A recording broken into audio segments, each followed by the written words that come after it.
ഈ toxic parenting എന്ന് പറയുന്നത് ചെറിയ പ്രായത്തിലോട്ട് അവസാനിക്കുന്നുമില്ല.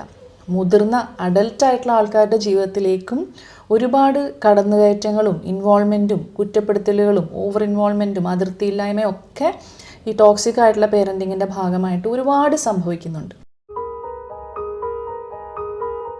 ഒരു മെയിൻ സ്ട്രീം പേരൻറ്റിങ് അല്ലെങ്കിൽ ഒരു ഓട്ടോക്രാറ്റിക് പേരൻറ്റിങ്ങിലൊക്കെ പൊതുവേ സംഭവിക്കുന്ന ഒരു കാര്യം, നല്ല കാര്യങ്ങൾക്ക് മാത്രം അപ്രിഷ്യേറ്റ് ചെയ്യുക, പ്രത്യേകിച്ച് നല്ല കാര്യങ്ങളെക്കാളും അച്ചീവ്മെൻറ്റ്സ് വരുമ്പോൾ മാത്രം അപ്രിഷ്യേറ്റ് ചെയ്യുക, ഒരാളെ അയാളുടെ പ്രൊഡക്ടിവിറ്റിയുടെ റിസൾട്ടിൻ്റെ മാത്രം അടിസ്ഥാനത്തിൽ വിലയിരുത്തുക, അയാളുടെ എഫേർട്ടിന് വില കൊടുക്കാതിരിക്കുക, അയാളുടെ താല്പര്യങ്ങൾക്ക് മുൻതൂക്കം കൊടുക്കാതിരിക്കുക, എപ്പോഴും ഒരു ഗോൾ സെറ്റ് ചെയ്ത് അതിൻ്റെ പിന്നാലെ മാത്രം പായേണ്ട ഒരു അവസ്ഥ ഉണ്ടാവുക.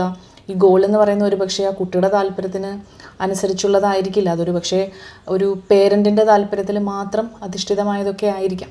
അപ്പോൾ ഇങ്ങനെയൊക്കെ കുട്ടികൾ പായേണ്ടി വരുമ്പോൾ അവർ പലപ്പോഴും മറ്റുള്ളവരുടെ വാലിഡേഷന് വേണ്ടി ആഗ്രഹിക്കുന്ന ഇമോഷണലി അത്ര സ്റ്റേബിൾ അല്ലാത്ത ആൾക്കാരായിട്ട് വളർന്നു വരാനായിട്ട് ഒരുപാട് സാധ്യതയുണ്ട്. പേരൻ്റ് ആയതുകൊണ്ട് ഞാൻ പറയുന്നത് അങ്ങ് ചെയ്താൽ മതി എന്നുള്ള മട്ടിലുള്ള ഒരു ആജ്ഞ പല കുട്ടികൾക്കും പ്രോസസ്സ് ചെയ്യാൻ പറ്റില്ല.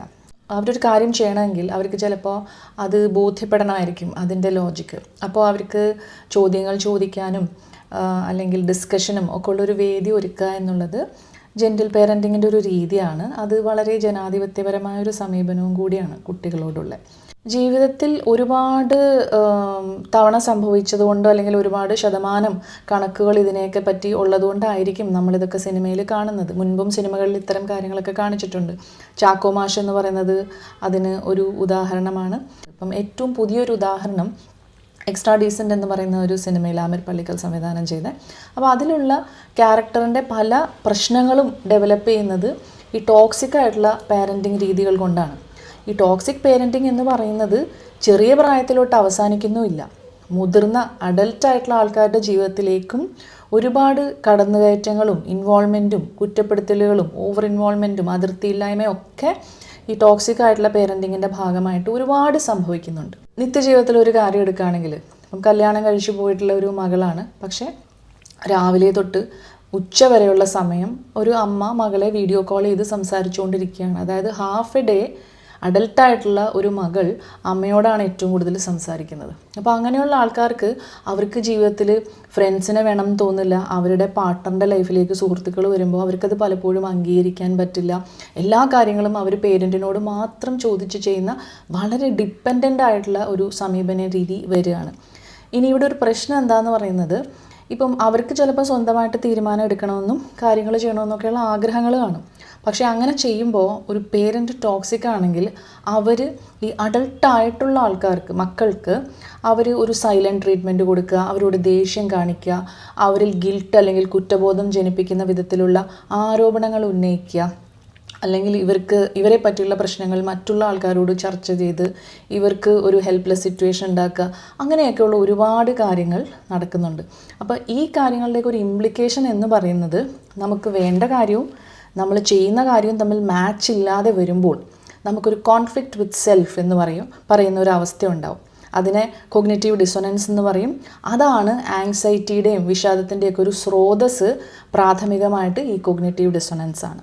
പല കപ്പിൾസിനെയും കാണുമ്പോൾ നമുക്ക് മനസ്സിലാക്കാൻ സാധിക്കുന്നത് അവരുടെ റിലേഷൻഷിപ്പിൽ പേരൻ്റൽ ഇൻവോൾവ്മെൻറ്റ് അല്ലെങ്കിൽ ഒരു ഓവർ ഇൻവോൾവ്മെൻറ്റ് ഉള്ളതുകൊണ്ടാണ് ആ രണ്ട് പേർക്ക് ചേർന്ന് ഒരു പുതിയ കുടുംബം എന്ന് പറയുന്ന ഒരു വ്യവസ്ഥ രൂപീകരിക്കാൻ പലപ്പോഴും കഴിയാതെ വരുന്നത്. കാര്യം പേരൻസ് പറയുന്ന റൂളാണ് ഇവർ ഫോളോ ചെയ്യേണ്ടത് എന്നുള്ള ഒരു രീതിയിൽ പലരും, ഒരു ഗ്രൂമിൻ്റെ പേരൻറ്റ് പറയുന്നത് ഫോളോ ചെയ്യാൻ അയാളും ഒരു ബ്രൈഡിൻ്റെ പാരൻറ്റ് പറയുന്നത് ഫോളോ ചെയ്യാൻ അവരും ശ്രമിക്കുമ്പോൾ സ്വാഭാവികമായിട്ടും ഒരു വടംവലി അവിടെ നടക്കുകയാണ്. അപ്പോൾ അതിൽ ആരാണ് ശരി എന്നുള്ളൊരു മത്സരത്തിലേക്ക് വിവാഹം നീങ്ങുന്നു.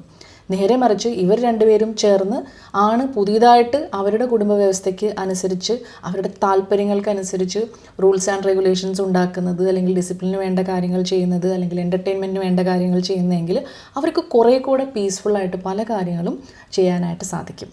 ഏറ്റവും പ്രധാനപ്പെട്ട കാര്യം, രക്ഷിതാക്കളായതുകൊണ്ട് അല്ലെങ്കിൽ മുതിർന്നവരായതുകൊണ്ട് മാത്രം പറയുന്ന എല്ലാ കാര്യങ്ങളും ശരിയായിക്കൊള്ളണം എന്നില്ല. കാരണം ആരാണ് രക്ഷിതാവാകുന്നത് എന്നതിനെ ആശ്രയിച്ചിരിക്കുന്നത്. കാര്യം ഒരു ആൾക്ക് പേഴ്സണാലിറ്റി ഡിസോർഡേഴ്സ് ഉണ്ടാവും, മാനസികമായിട്ടുള്ള ബുദ്ധിമുട്ടുകളുണ്ടാവും, മാനസികമായിട്ടുള്ള വൈകല്യങ്ങളുണ്ടാവും, അല്ലെങ്കിൽ അവരുടേതായ ട്രോമാസും അവർക്ക് ഹീൽ ചെയ്യാത്ത പ്രശ്നങ്ങളും ഒക്കെ കാണും. അപ്പോൾ അങ്ങനെയുള്ള ഒരാൾ പേരൻ്റ് ആകുമ്പോൾ സ്വാഭാവികമായിട്ടും അടുത്ത തലമുറയാണ് സഫർ ചെയ്യപ്പെടുന്നത്. അപ്പോൾ ഇങ്ങനെ പ്രോബ്ലംസ് ഉണ്ടാകുമ്പോൾ എന്ത് ചെയ്യും ഈ സഫർ ചെയ്യുന്ന ആൾ എന്നോർത്ത് ആകുലപ്പെടേണ്ടതില്ല. ഏത് പ്രായത്തിലാണെങ്കിലും ഈ ടോക്സിക് പേരൻറ്റിങ് ഫേസ് ചെയ്ത് വന്നിട്ടുള്ള ആൾക്കാർക്കുള്ള ട്രോമ ഹീൽ ചെയ്യാനായിട്ട് റീപേരൻറ്റിങ് മെത്തേഡ്സ് അവൈലബിൾ ആണ്. റീപേരൻറ്റിങ് മെത്തേഡ്സ് പൊതുവെ ഫോക്കസ് ചെയ്യുന്നത് അവനവൻ്റെ ഒരു സെൽഫ് കെയർ മെച്ചപ്പെടുത്തുന്നതിൽ, അവനവനെക്കുറിച്ചുള്ള അഭിപ്രായം ക്ലിയർ ചെയ്യുന്നതിൽ, അതായത് സെൽഫ് ഡൗട്ട് ക്ലിയർ ചെയ്ത് സെൽഫ് എസ്റ്റീമിലേക്ക് നമ്മൾ എത്തുക എന്നുള്ളതാണ്. പിന്നൊന്ന്, നമ്മൾ കൃത്യമായ അതിർത്തികൾ ഫോം ചെയ്ത്, ബൗണ്ടറീസ് ഫോം ചെയ്ത് നമുക്ക് നോ പറയാനുള്ള എബിലിറ്റി ഡെവലപ്പ് ചെയ്യുക എന്നുള്ളതാണ്. ഇങ്ങനെ ചെയ്യുമ്പോൾ തന്നെ പല തീരുമാനങ്ങളും എടുക്കാനുള്ള ശേഷി നമ്മളുടെ വളരെയധികം മെച്ചപ്പെടും. സെൽഫ് ഡൗട്ട് ക്ലിയർ ചെയ്യാതിരുന്നു കഴിഞ്ഞാൽ അത് പതുക്കെ ഓവർ തിങ്കിങ്ങിലേക്ക് നയിക്കും.